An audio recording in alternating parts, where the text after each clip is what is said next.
కడప, అరే ఇదేమి కడప, ఇదేమి కడప. ఊరి మధ్యలో డంప్యార్డ్ ఎక్కడైనా ఉందంటే మన రాష్ట్రంలో అది కేవలం ఎక్కడుంది? కడపలో. మొత్తం రాష్ట్రంలో చూసినట్టయితే దోమల ఫ్యాక్టరీ ఎక్కడ ఉందంటే ఎక్కడ చెప్తారు మీరందరూ? మొత్తం రాష్ట్రంలో దోమల ఫ్యాక్టరీ ఎక్కడ ఉంది? చెత్తతో నిండిన రోడ్లు ఎక్కడ ఉన్నాయి మన రాష్ట్రంలో? ఇదేమి కడప, ఇదేమి కడప, అరే ఇదేమి కడప, ఇదేమి కడప, అరే ఇదేమి కడప, ఇదేమి కడప.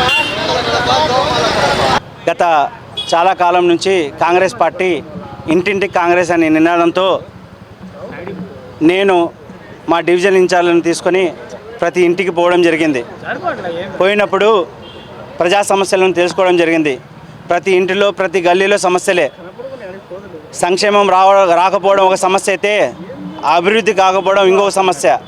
ఈ రెండింటిని పక్కన పెడదాంలే అనుకుంటే కనీసము రోజువారీ శానిటేషన్ వర్క్ కూడా లేని గల్లీలు అనేకం.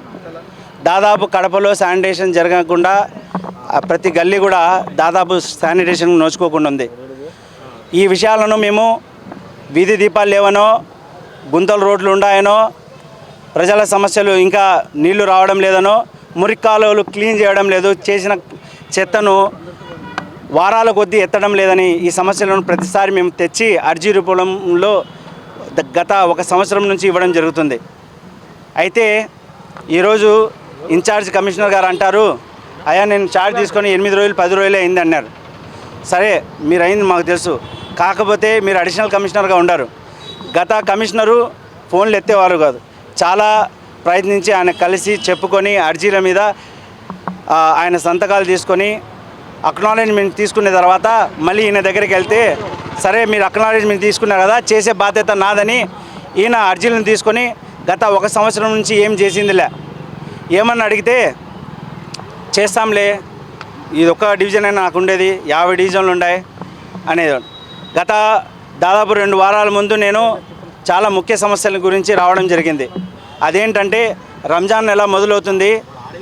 కొన్ని ప్రాంతాల్లో మీరు చూసినట్టయితే స్లమ్ ఏరియా 38 డివిజన్లో మరి కొన్ని ప్రాంతాలు ఏంటంటే చీకటితో మబ్బుతో ఉన్నాయి, పాముల బెడుతుంది. కాబట్టి వీధి దీపాలు ఖచ్చితంగా అవసరమని ఆ వీధిలో ఉండే ప్రజలు వాపోతే వాళ్లకు రంజాన్ నెలలో నమాజుకు పోవాలన్నా ఈ పాములు పెడతా ఈ మబ్బుల్లో కింద పడి ఏదన్నా ముసలోళ్ళు దెబ్బలు తగిలించుకుంటారనే విషయంతో 2 వారాల ముందు వచ్చి అర్జీ ఇవ్వడం జరిగింది.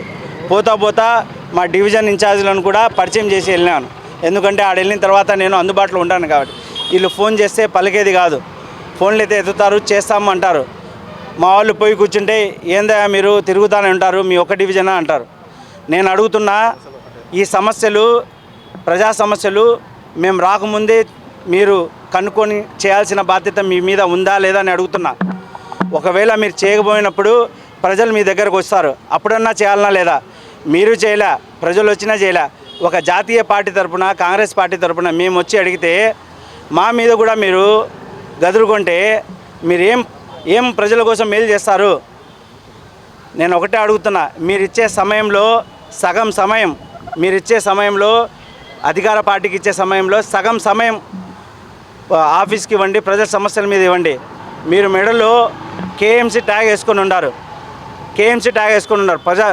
పార్టీ కండువా కాదు. కానీ మీరు చేసే పనులు పార్టీ కండువా వేసుకున్నట్టు కనబడుతుంది. కాబట్టి నేను ఇదే అడుగుతున్నా. నేను కనీసము ప్రతిసారి గత సంవత్సరం నుంచి మేము అర్జీ ఇవ్వడం, ఆయనకు ఆ అర్జీలను చంపి పాడే కట్టడం జరుగుతుంది. అందుకని శవయాత్ర చేసాం. మేము అర్జీ ఇవ్వడము చంపి పాడే కట్టడం, అందుకని ఈ సంవత్సరంలో ఉన్న సమస్యలను క్లుప్తంగా ఇంకొక అర్జీ రూపంలో తెచ్చి పాడి కూడా తేవడం జరిగింది. అన్న నువ్వు ఈసారి కూడా పాడే కడతామేమో, ఇప్పుడు ఇచ్చే అర్జీకి పాడేతో వచ్చినాం చూడన్నాం. ఆయన ఏమన్నారంటే, రాకేష్ గారు సానుకూలంగా స్పందించి 20వ తేదీ వరకు నాకు సమయం ఇవ్వండి అన్నారు. 20వ తేదీ ఆయన పిలుస్తారంట మమ్మల్ని. పిలిచినప్పుడు ఒకవేళ ప్రజా సమస్యలు తీరిస్తే అది మా సమస్య కాదు, వాళ్ళ బాధ్యత. వాళ్ళు శాలరీకి పనిచేస్తున్నారు, మేము వాలంటీర్కి పనిచేస్తున్నాం.